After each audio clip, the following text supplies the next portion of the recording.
Hey, nerdy sports fan here. We're talking wild card weekend. We're on to the NFC. So this week we've got the Minnesota Vikings on Sunday going to visit the New Orleans Saints. Now, the Saints' special sauce has been their home field. They really wanted to get a bye. Week 1, they really wanted to get a bye. And they had the staff and the season really lined up for it.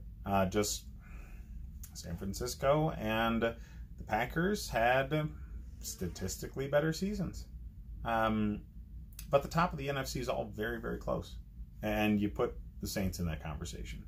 You most certainly do not put the Vikings in that conversation. This is going to be probably the most one-sided playoff game this weekend. I think the Vikings are a good regular season team. I don't have any faith in Kirk Cousins to step up and win a big game. He's still winless on Monday night. He's got an extremely, extremely poor record against teams that have winning records. And every single time he gets put on a big stage, finds a way to lose. So that's the Kirk Cousins storyline going into this game, but it's not the whole storyline for the Vikings.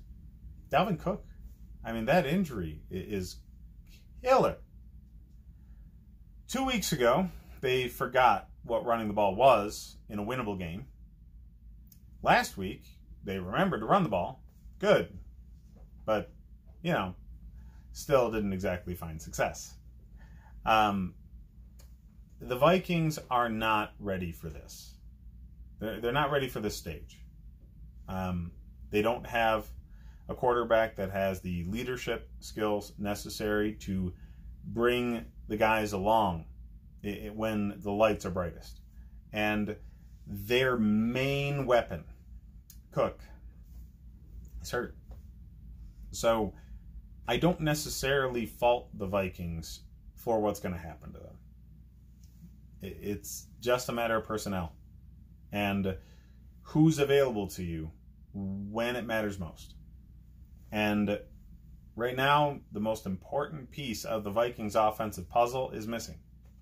So if he comes back, great. What are you getting? Probably not much.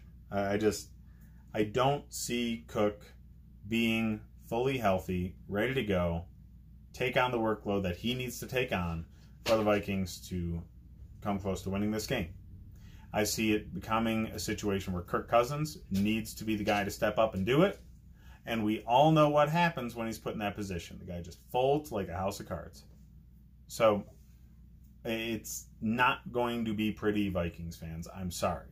Your defense is very stout and will likely hold the Saints to a much lower score than they would normally get. Michael Thomas is great. Alvin Kamara is great. Cook on the other side, great. They, with Drew Brees, are a juggernaut on offense. The Vikings have one of the most playoff-ready defenses in the league. They've got great pass rush. They've got great linebackers. They've got a great secondary. They're just good on all levels. So they're exactly defensively what you need to stop a juggernaut offense like the Saints. They just themselves don't have what's needed offensively to deal with the Saints defense. Okay? Saints defense versus Vikings offense is advantage Saints. Because the Saints offense isn't going to be held out of the end zone all game, okay? You're going to be able to slow them down, sure. You're not going to be able to stop them. So you need to come correct. You need to score 26 plus points in any game against the Saints if you expect to come out with a victory. And without Cook, I don't see the Vikings doing that. Adam Thielen has not been the same coming back from injury. Diggs has been up and down. So the guy that you paid a truckload of money to, Kirk Cousins, needs to be the one to step up. and he's got a long career, and he never has in important games. Not once. He played well enough to get himself a big contract. Kudos.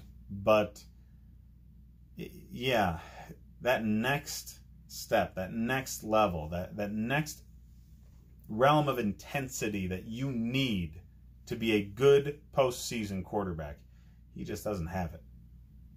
I'm sorry, Vikings fans. It's been a fun season. You had a chance to win the division, but like I thought the Packers took that. And coming into wild card weekend, going up against the Saints, that is way too tall an order to expect a hurt team to go in and do that. So Vegas has this, the Saints 7.5-point favorites. I think that is a pretty accurate line. I do think the Vikings defense hold them to a lower scoring output than they normally would be able to put on another team. But because Minnesota's not going to be able to keep pace with them, I would still probably bet the Saints here. A 10-point victory is not out of the question here. Again, I do see this as being the most one-sided game this weekend. I think the Saints will very obviously dictate pace of play, and it will be their game to lose from the opening kickoff. So I've got the Saints. I've got them by about 10. Not much else to say. I'm sorry, Vikings fans. It was a fun season, but it's going to end in round 1. Like and subscribe if you enjoy the content, guys. Check out the rest of my videos for more breakdowns of the wild card weekend. I've got pre-draft and coaching change videos coming up. So, yeah, thanks a lot for watching.